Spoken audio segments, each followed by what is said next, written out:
cálida bienvenida. Gracias, maestro.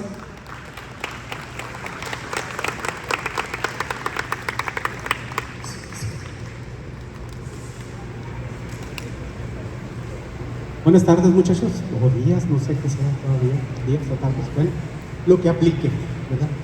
Hace algunos años fui y visité el museo que está ahí por el PRONAF. Entonces ellos estaban exponiendo unas técnicas de tortura y la que más me llamó la atención fue una que se llamaba la bota, que básicamente era una silla. Ven, hijo. Ni modo, ¿quién te mandó a estar ahí? Sí, siéntate. No pasa nada, nomás ahorita van a salir los chicos. ¿Cuál es su nombre? Marcos.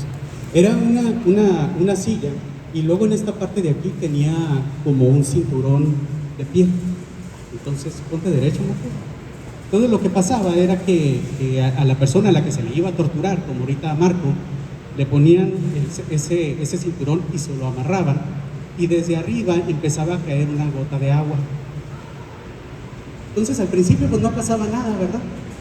Hasta Marco decía pues me refrescaba, pero lo que pasaba era que esa gota era constante y estaba cayendo constantemente, y lo que ocasionaba al pasar el tiempo era que perforaba el cráneo de la persona y eventualmente perforaba el cerebro y le causaba la muerte. No te preocupes, no te va a pasar nada. Ya puedes sentar. Un aplauso a Marco, por favor.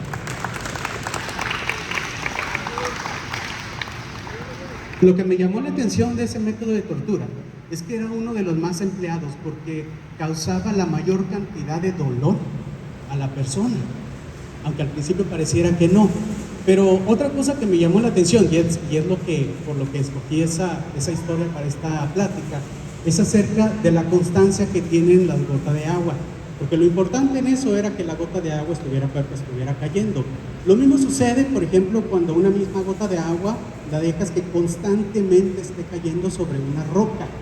¿Qué es más fuerte, la roca o el agua? La roca. Pero si el agua sigue cayendo de manera constante, eventualmente el agua va a perforar la roca.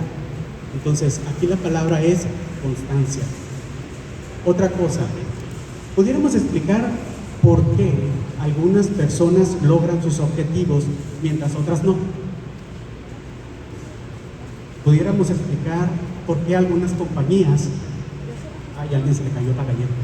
¿Por qué algunas compañías logran el éxito empresarial mientras otras no? ¿Cuál creen que sea la diferencia? ¿Han escuchado hablar de Samuel Langley? ¿No? ¿Han escuchado hablar de Samuel Langley? Bueno, Samuel Langley, a inicio del siglo XX, fue una persona muy importante en aquel tiempo. El gobierno de Estados Unidos le dio $50,000 de presupuesto, que viene siendo el equivalente a $2 millones actualmente, para que inventara una máquina voladora.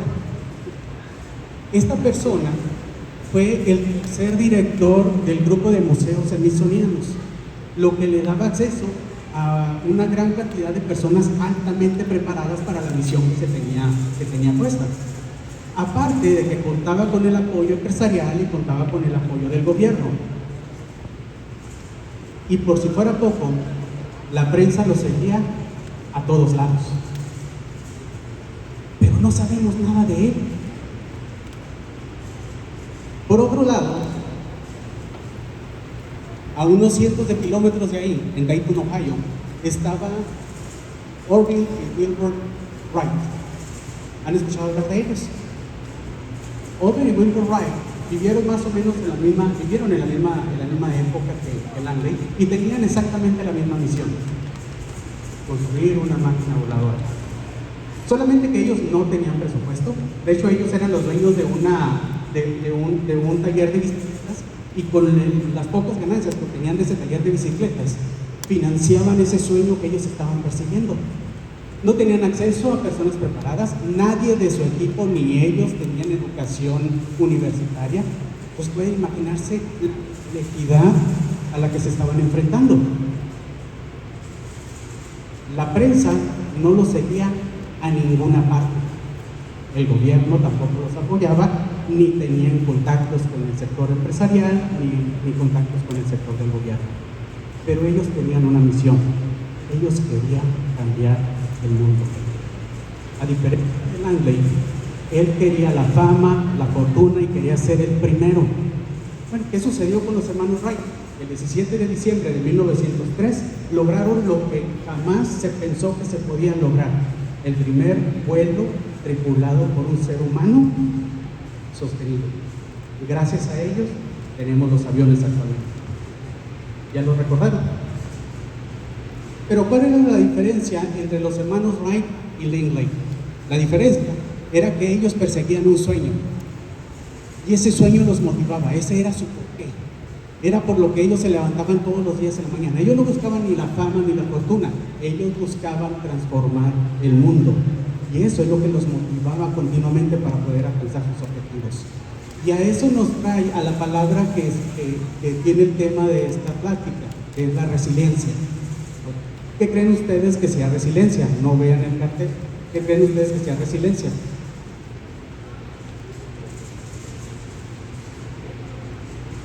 ¿Qué? ¿Qué dice? Pues no ni lo alcanzo a ver. Resiliencia, algunas personas dicen, pues es seguir adelante, es mantenerse, es estar, sí, como el boxeador, ¿verdad? Que te pegan, pero pues ahí le sigues. Bueno, sí, es parte de la resiliencia, pero en realidad la resiliencia utiliza una palabra muy importante, que es la que está subrayada: adaptarse positivamente a las circunstancias. Dicen por ahí, lo que no te mata, te hace más fuerte. Pero adaptarte a las circunstancias no solamente te hace más fuerte, sino también te hace más inteligente. Y eso es lo que nosotros necesitamos al momento de querer emprender. ¿Por qué?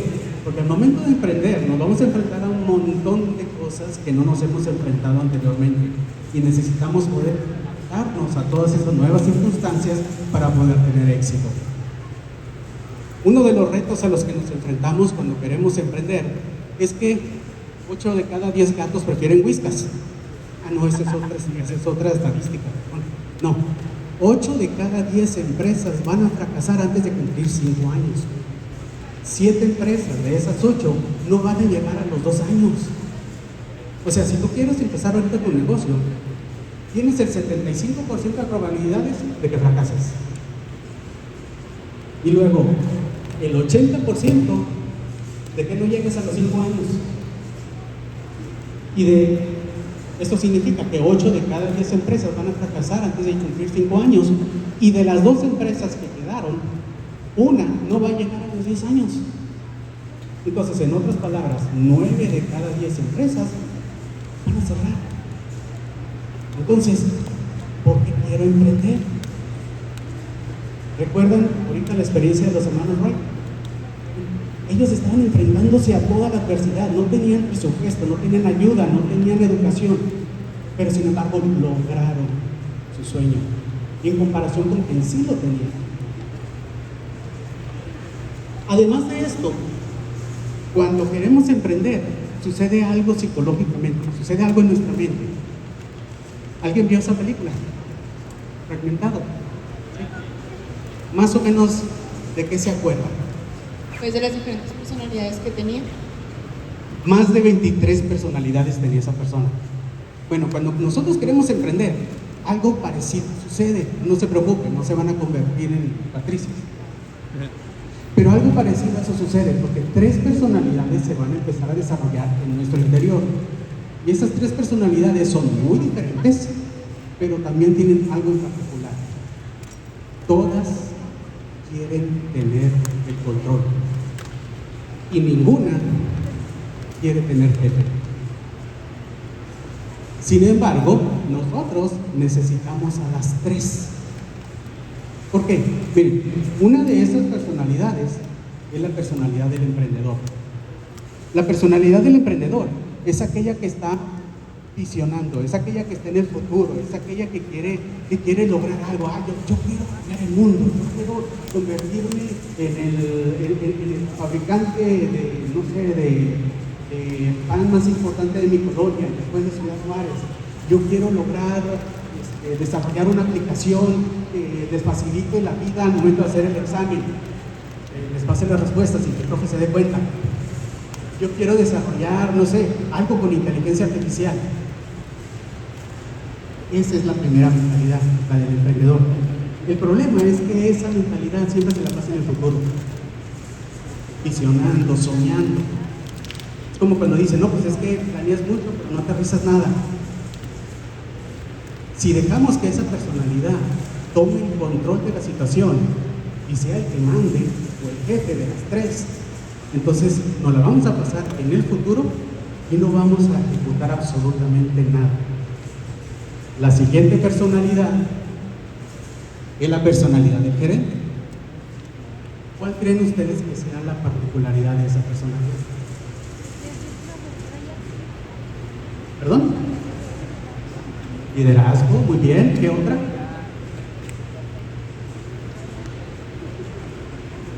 ¿Qué otra personalidad crees que tenga esa particularidad? ¿Crees que tenga esa personalidad?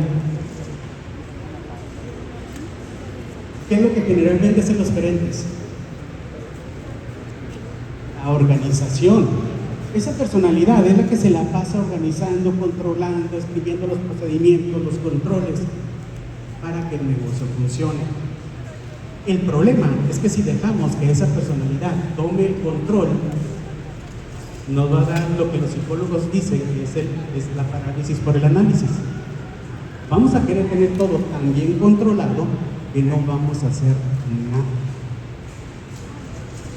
La tercera personalidad es el técnico, y esta es la más útil, pero también puede ser la más peligrosa. ¿Por qué? Porque miren, generalmente cuando comenzamos un emprendimiento, pues antes de ser emprendedores fuimos empleados, y por alguna razón, alguna circunstancia, un día llegaste y te dijeron, ¿sabes qué? Pues hay recortes aquí en la empresa y te tocó en el recorte. O una vez llegaste y dices, es que pues ya lo que estoy haciendo aquí ya no me satisface, yo creo que ya tengo potencial para hacer otras cosas. O un día pasa lo que me pasó a mí, llegas y te ves al espejo y luego te preguntas, ¿quieres seguir haciendo esto el resto de tu vida? Y dices, no.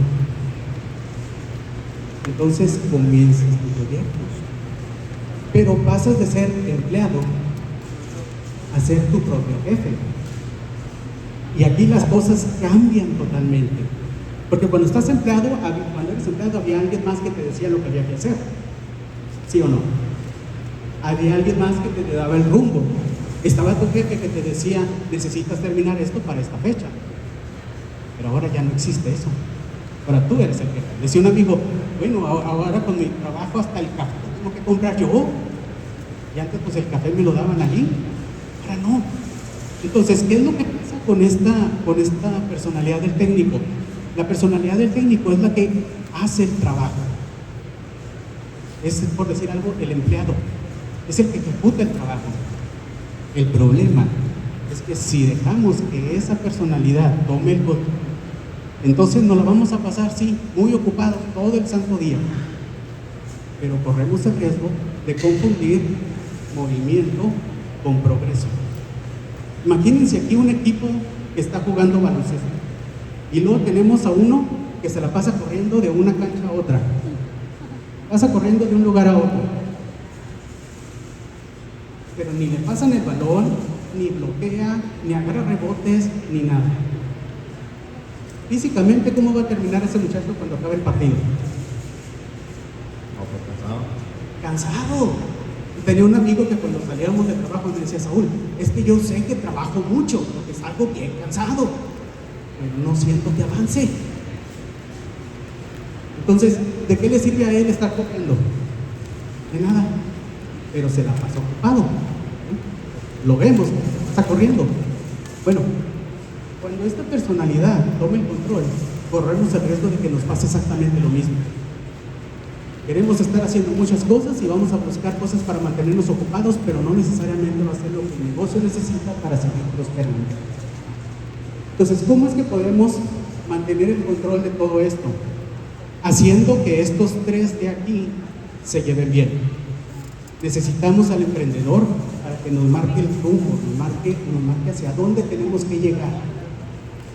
Es el que sueña, es el que conecta con los clientes, porque cuando tú hablas de tus sueños con tu cliente, y tu cliente es alguien como tú, entonces ese cliente se va a quedar contigo por un buen tiempo.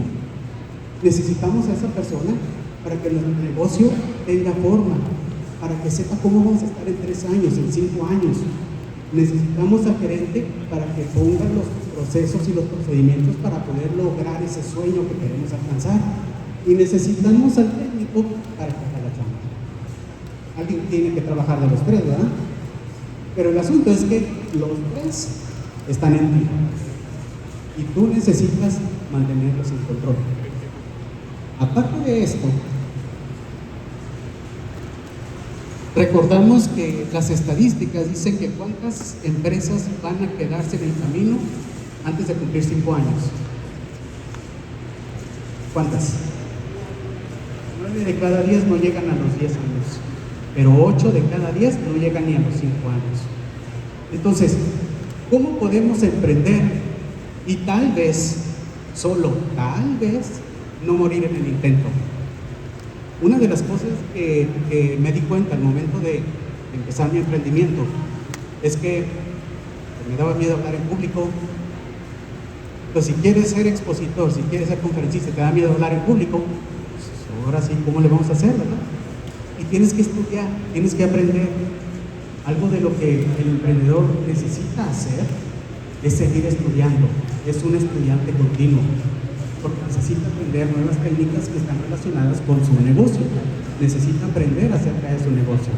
Y yo trato de dedicarle aproximadamente entre 60 y 90 minutos diarios a la lectura de diferentes temas.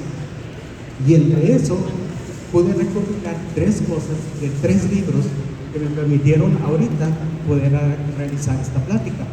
Y estos 3 tips son los que quiero compartir con ustedes. Y por favor, tomen nota porque al final voy a hacer un examen. Tome nota de estas 3 cosas que vamos a estar viendo. El primero de los consejos para poder emprender y tal vez, solo tal vez, no morir en el intento, es prepararte. El segundo, ser disciplinado. Y el tercero, entiende tus finanzas. Vamos a empezar con el primero, prepárate. Y estos consejos vienen en el libro que pude leer de Arturo Elías Ayub. Y es el libro El Emprendedor. Y él recomienda 3 cosas. La primera es, lánzate antes de sentirte listo. O sea, cuando tú quieres hacer un emprendimiento, necesitas prepararte. Ahorita escuché que alguien quería papitas. Bueno, ¿qué necesitas hacer para poder fabricar tus papitas? ¿Qué tipo de aceite necesitas utilizar? ¿Qué calidad de papa necesitas comprar? ¿Quiénes van a ser tus clientes? ¿En dónde te vas a colocar a vender? ¿Las vas a vender locas o las vas a vender al natural? ¿Las vas a vender en sabores o las vas a vender sin sabores? ¿Vas a tener papas light o vas a tener puras papitas que engordan? Todo eso es lo que necesitas saber. Por eso necesitas prepararte. Pero aparte de eso, necesitas saber, bueno, si tu negocio crece, o si lo que quieres es que tu negocio crezca y quieres venderle, por ejemplo, a las maquiladoras, quieres venderle a los Oxxos, quieres venderle a los del Río, ellos te van a pedir factura. Y para poder facturar necesitas estar dado de alta en Hacienda. Entonces, ¿qué requisitos te pide Hacienda para poderte dar de alta? Todo eso es lo que necesitas saber antes de comenzar tu negocio. Pero antes de que tú te sientas totalmente listo para iniciar, lánzate. Ten el salto de fe. Si ya dices, bueno, pues ya me siento razonablemente preparado, pero como que todavía me falta, todos pensamos exactamente lo mismo. Ayer que estaba preparándome para esta conferencia, le hice muchísimos cambios y según yo ya la había terminado hace 2 semanas. Si no te sientes totalmente preparado, no importa, lánzate. Por eso necesitas el hábito de continuar aprendiendo. Aprende de tus errores rápido. Mire, cuando yo tenía su edad más o menos, ¿cuántos años tienes? 17. Yo tenía como 18 más o menos. Quería ser DJ. Entonces, puse una discoteca móvil y me contrataban para ir a tocar a bodas, quinceañeras, fiestas y todo eso, ¿no? Pero pues al principio era estar regalando las tocadas. Si alguien se casaba, decía, oye, pues yo pongo la música, la cosa es que la gente me conociera. Cuando por fin hubo alguien que se animó y me contrató, y ahora sí fui a tocar ahí por dinero, me estaban pagando por ir a prestar mi servicio, pues me sentí la octava maravilla, ¿verdad? Entonces imagínense, 18 años, estaba en la fiesta. ¿Qué tipo de música creen que un chavo de 18 años está tocando? ¿Mande? No, yo no voy a fiestas, dice. ¿Qué tipo de música creen que yo pude haber estado tocando ese día? 18 años.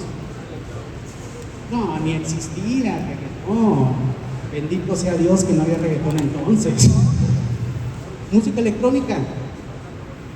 Música electrónica. Y según yo estaba haciendo las mezclas, las mejores mezclas que había hecho en toda mi vida. Yo estaba enfiestadísimo. El problema es que en la pista no había nadie. Así casi la rodadora pasaba. Nadie. Entonces de repente la persona que me contrató volvió y me vio con ojos de dónde sale tú? Baila rico. Se acerca a mi papá y me dijo, oye, ¿ya viste que no hay nadie bailando? Y yo, y luego, y yo, ¿qué vas a hacer? Y yo, ponles unas cumbias. Y yo, ¿cómo cumbias, papá? O sea, ¿cómo cumbias? Yo, cumbias. O sea, ¿cómo? O sea, pones unas cumbias. Saqué un CD, no sé si recuerden los amigos de historia lo que era un CD. ¿Sí? Ok. No, Spotify, no había nada de eso en aquel tiempo, todo era más rústico. Saqué un CD de la Sonora Dinamita. Puse que nadie sepa mi sufrir. Yo me sentía sufriendo un tiempo, me identificaba con esa canción. Puse que nadie sepa mi sufrir. No habían pensado ni 15 segundos cuando la pista estaba llena. Y yo, llega mi papá, ¿la viste? Y yo, sí. Aprendí de mi error. Al cliente hay que darle lo que quiere, no lo que uno quiere darle al cliente. Pero para eso necesitas saber qué es lo que el cliente quiere. A veces necesitas los consultores. En ese caso mi papá actuó como un consultor y me dijo lo que el cliente quería. Aprende de tus errores rápido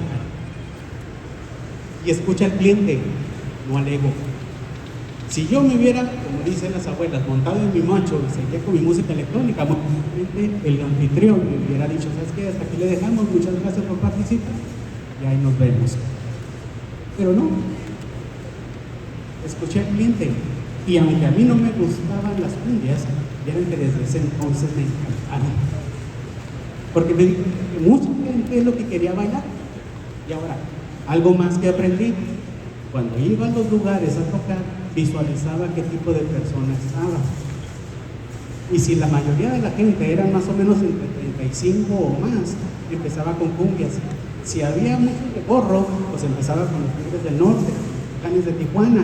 Y si habían puros chavalos, así como decía yo en aquel tiempo, pues empezaba con música electrónica o rock en idioma. Al cliente, darle lo que pide. Escúchalo, no escuches al ego. Sé disciplinado. ¿Por qué necesitamos ser disciplinados al momento de emprender? Porque si no eres disciplinado contigo mismo, vas a ser parte del 80%. Eso es seguro, garantizado. Ahora, ¿cómo puedes ser disciplinado? Porque pues, es como cuando le dicen a uno, ¿verdad? Oye, come sano. Sí, pero ¿qué es comer sano? O los papás, oye, pórtate bien. Pues sí, pero ¿qué es pórtate bien? Bueno, ¿cómo puede uno ser disciplinado? Número uno, vamos a identificar a tus mejores clientes. Y miren, en este libro del Gran Plan que escribió Mike Michalowicz, lo pueden encontrar en cualquier librería. En este libro habla acerca de una historia muy interesante de una persona que se dedicaba a cultivar calabazas. Entonces, ¿qué es lo que pasaba? Que esta persona quería competir en un concurso de calabazas, y la calabaza más grande era la que iba a ganar. El récord lo tenía una persona que había hecho una calabaza que había creado una calabaza, o había cultivado una calabaza que pesaba como 200 kilos más o menos, y quería ir por más de ese récord. Entonces, entre las cosas que él hacía, dice, bueno, lo primero que tienes que hacer es identificar cuáles son tus calabazas buenas. Segundo, identifica cuáles son tus calabazas malas. Y tercero, quita todas las hierbas malas que crecen. ¿Por qué? Porque al momento de que él quita las hierbas malas que crecen, los nutrientes y el agua que esas hierbas absorben, ahora los van a absorber sus calabazas. Pero aquí viene la cosa importante. Las calabazas malas también las tenía que cortar, para que de esa manera el agua y los nutrientes que esas calabazas malas se iban a robar, los aprovechaban las calabazas buenas. Y luego de todas esas buenas, había una que era la elegida, y a esa le quitaba todas las calabazas de alrededor, para que ninguna le hiciera daño, y todos los nutrientes de la tierra los aprovechara completamente. ¿Cómo aplicamos esto en nuestros negocios? ¿Cómo identificas a tus calabazas buenas? ¿Cómo identificas a las malas? ¿Y cómo identificas a las hierbas? Bueno, primero, identifica a tus mejores clientes. ¿Cuál es tu calabaza que tiene más potencial de crecimiento? Cuando un cliente te habla y que te manda un WhatsApp y apenas te está llegando el mensaje, dices, todavía ni siquiera termina, es más, están los 3 puntitos ahí, los otros, a ver ahora qué me pide. Pero también tienes clientes que te hablan y luego dices, no le puedo contestar, y luego todavía te marca. Bueno, agarras el teléfono y lo avientas, no quieres saber nada de ese cliente. Se te revuelven las casas, te hacen así, nudo, te hacen nudo el estómago. Esos son tus calabazas malas. Los clientes que son así, los clientes que son malos, córtalos. Oye, Saúl, pero pues es que voy empezando, yo necesito clientes. Pues sí, pero no de esos clientes. Necesitas clientes buenos, clientes que crean lo mismo que tú. Por eso el emprendedor se encarga de esparcir el sueño que tienes, para que busques gente que piense igual que tú, gente que crea lo mismo que tú. De esa manera, el tiempo que le dedicas, porque generalmente el cliente malo, la calabaza mala, es aquel cliente que te trata mal, aquel cliente que te hace que retrabajes el trabajo que hiciste, aquel cliente que se tarda en pagarte, aquel cliente que te dice, no, pues como antes el abonero, no hay abono, venga mañana. Y luego el siguiente día ahí va, y luego la mamá dice que no estoy. Este tipo de clientes no los necesitas. Todo el tiempo que ese cliente te consume, dedícaselo a los clientes buenos. Dedícaselo a hacer que el cliente bueno se sienta contento. Y ese cliente eventualmente te va a recomendar con otros igual que ellos. Esos son los clientes que tú quieres. Y así cuidas tus calabazas grandes y te deshaces de las demás. Elimina distracciones y negocios no rentables. Miren, ¿se acuerdan que ahorita les decía que le quitaba las hierbas malas que crecían? Y eso todo que lo hace, quita las hierbas malas que crecen para que estas no dañen a las hierbas buenas. Es las distracciones. Pero ¿cómo serían las distracciones ahorita? Una de las más grandes distracciones que existe actualmente se llama Facebook.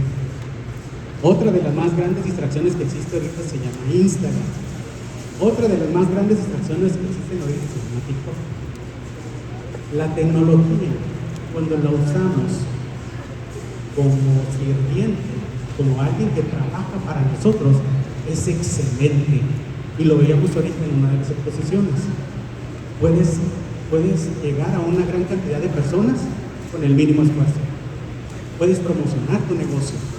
Puedes hacer que otros te conozcan sin tener que invertir en anuncios panorámicos o otro tipo de mercadotecnia.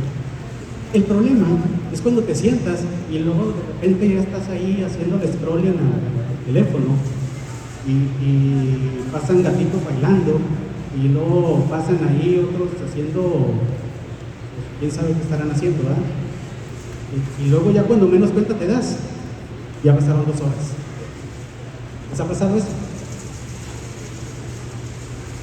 Y luego, híjole, ya pasaron 2 horas y no estudió para el examen y ya es mañana. Y ya son las 3 de la mañana. Y más, ya ni dormí. Cuando la tecnología se convierte en el jefe o en el amo, es un jefe terrible. Y no te pide, te demanda y te exige el tiempo. Esa es otra técnica muy interesante que tengo, porque miren, nada más lo voy a dejar con esta idea. Cuando una persona se levanta en la mañana, se despierta y lo primero que necesita, no que quiere, lo primero que necesita hacer es ir y tomar un trago de alcohol para sentirse bien, lo consideramos como alguien alcohólico. Tiene la adicción al alcohol. ¿Y eso es bueno o es malo? Es malo. Ahora, una persona que cuando se despierta necesita, no quiere, necesita tomar su teléfono y revisar sus redes sociales antes que cualquier otra cosa, ¿cómo la consideraríamos? Facebook, TikTok. Adicto a las redes sociales, adicto al alcohol. Ambas adicciones, el cerebro pasa algo muy interesante. Cuando la persona que toma el alcohol, le da el trago al alcohol, el cerebro descarga desde dopamina, que lo hace sentir bien. Cuando tú entras a tus redes sociales y empiezas a revisar y ves todos los likes que te pusieron, tu cerebro descarga dopamina, la misma sustancia que descarga el que toma alcohol. Por eso son muy peligrosas si no se manejan adecuadamente. ¿Tomar alcohol es malo? No. Bueno, si eres menor sí, ¿verdad? ¿De tomar alcohol es malo? No.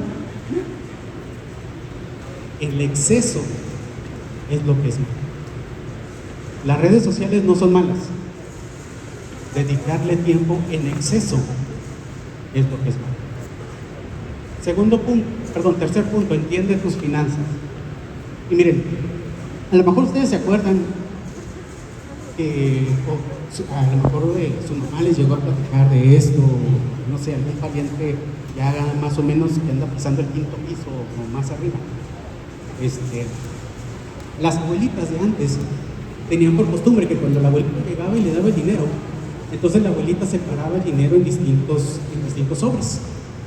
Decía, este sobrecito es para el mandado, este sobrecito es para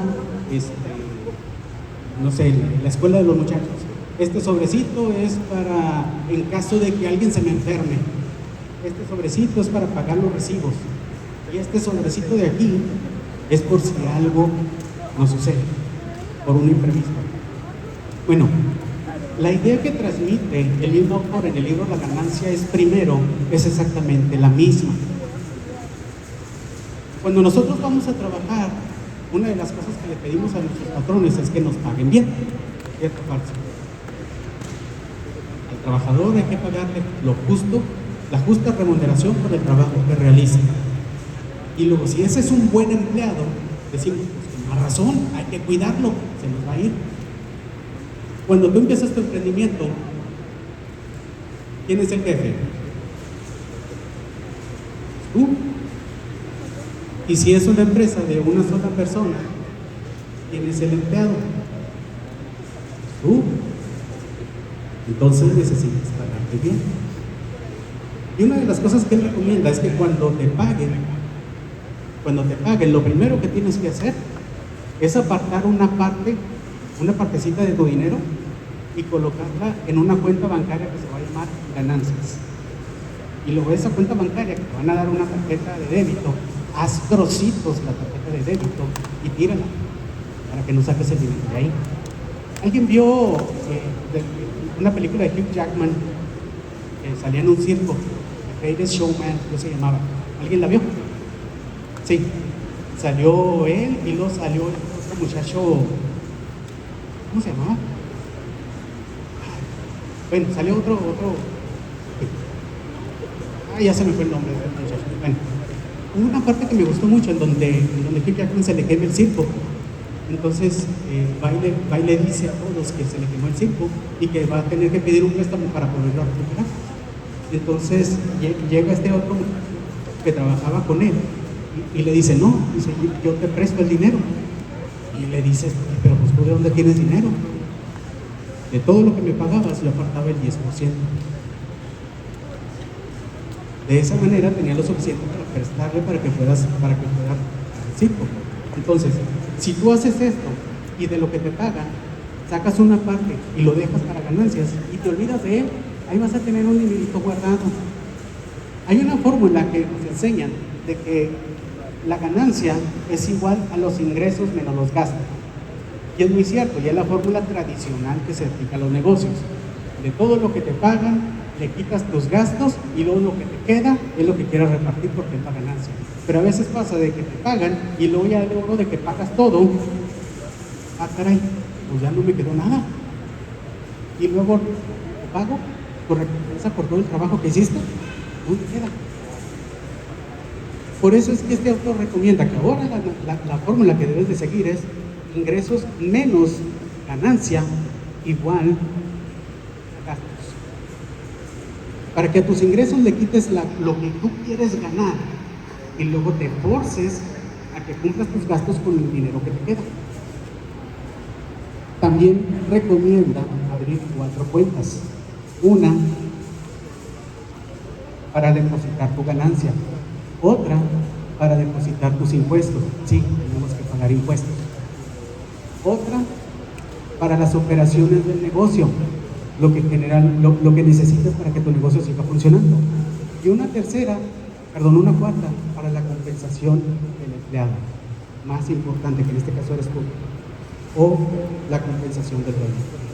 ¿Qué porcentaje le debemos asignar a cada una? Bueno, lo que yo he visto en base a la experiencia y el manejo de esta terminología es que a la compensación del dueño dedican el 30%. De 100 pesos, 30 son tuyos. Ese es tu salario. A las operaciones, dedícale el 40%. Necesitas que tu negocio siga prosperando. ¿Cuánto llevamos ahí? 70. El otro 30%, 20%, o sea, 20 pesos, guárdalos para pagar los impuestos. Y el otro 10%, ponlo en ganancia. Y vas a tener cuentas bancarias separadas para que ninguna de estas cuentas, ninguno de estos dineros se vayan a juntar. Así como lo hacía la abuela. Y cuando se iba el mandado, la abuela agarraba el sobrecito de mandado y con eso se iba. Y luego si el chavalito llegaba y le decía, oye, ¿me compras estas papitas? ¿Qué decía la abuela? No. ¿Por qué? Porque no traía dinero para papitas. Cuando era la hora de pagar el recibo, entonces los recibos de la casa, entonces agarraba el sobrecito de los recibos y con eso se iba y pagaba la luz, el agua y el gas. Y si no se completaba, pues tenía un sobrecito más de las dudas, de por si acaso, y de ahí le sacaba. Solo en cosas especiales como eso. No le sacaba para comprarle las papitas al chamaco, eso no era importante. Si se quedaban sin luz, sin agua, sin gas, no se puede, eso era más importante. Tenía uno por si alguien se le enfermaba o para la escuela. Si no se completaba para lo de la escuela, entonces le sacaba el sobrecito por si acaso y completaba eso. Es exactamente la misma metodología para nuestros negocios. De esa manera nuestro cerebro se va a obligar, número 1, a ahorrar. Número 2, a no gastarte todo lo que recibas. Número 3, a recompensarte por lo que tú trabajaste. Y si tú quieres ganar más, le vas a sacar más porcentaje. vas a incrementar tus ventas. Dice, bueno, pues de 100 pesos, 30 son míos, pero yo quiero 40. Ah, bueno, entonces, ¿cuánto tienes que vender para que ese 30% ahora sean 40 pesos? Y esas son las ventas que tienes que perseguir. Entonces, ¿se fijan por qué es importante ser disciplinado? Porque si no somos disciplinados, este concepto no va a funcionar. Y vamos a ser parte del 80% de los que no sobreviven. Entonces, ¿cómo puedes aplicar estas cosas el día de hoy? Si estás empezando tu emprendimiento, si ya tienes tiempo o estás pensando en hacerlo, toma en cuenta lo que acabamos de ver ahorita. Y si ya estás emprendiendo, entonces, haz tu inventario de tus clientes. ¿Cuáles clientes sí te hacen crecer? Y los clientes que no te hacen crecer, diles bye. Oye, pero es que ahora ¿quién le va a comprar? Pues no sé, pero a mí no. Así como cuando cortas al tóxico, igualito. Ese, oye, pero es que yo voy a cambiar. No es cierto, no cambian, amiga. Son iguales. Ese ya no cambió. Dedícale el tiempo a quienes piensan como tú. Los clientes buenos. Esos son los clientes que debes de perseguir. Define tu calabaza gigante. O sea, ¿qué es lo que haces mejor que nadie? ¿En qué eres bueno? Y que te guste. Porque si no te gusta hacerlo, créeme que te vas a frustrar. Necesita gustarte lo que quieres hacer. Y si eso que quieres hacer eres muy bueno en eso, mucho mejor. Y establece tu cuenta para las ganancias a partir de hoy. O sea, ve al banco y abre una cuenta bancaria donde vas a poner únicamente el 10% o el 1% de todo lo que ganas. Y ahí velo dejando y que se vaya acumulando. Y olvídate de ese dinero. A la vuelta de 2 años, vas y revisas tu cuenta, a ver cuánto tienes, y ahora sí dices, me puedo ir de vacaciones. Me puedo comprar el iPhone que quiero. Me puedo comprar el iPhone 18. Pero con tu propio dinero que ahorraste, sin incurrir en deudas. Y ya para terminar, los quiero dejar con una frase que estuve meditando durante bastante tiempo. Y esta frase es: el momento de que estamos nosotros emprendiendo, nos vamos a enfrentar a muchos problemas. Y esos problemas se pueden traducir como caos. Y el caos es parte del camino. Pero la claridad de tus decisiones, esa depende de ti. Gracias.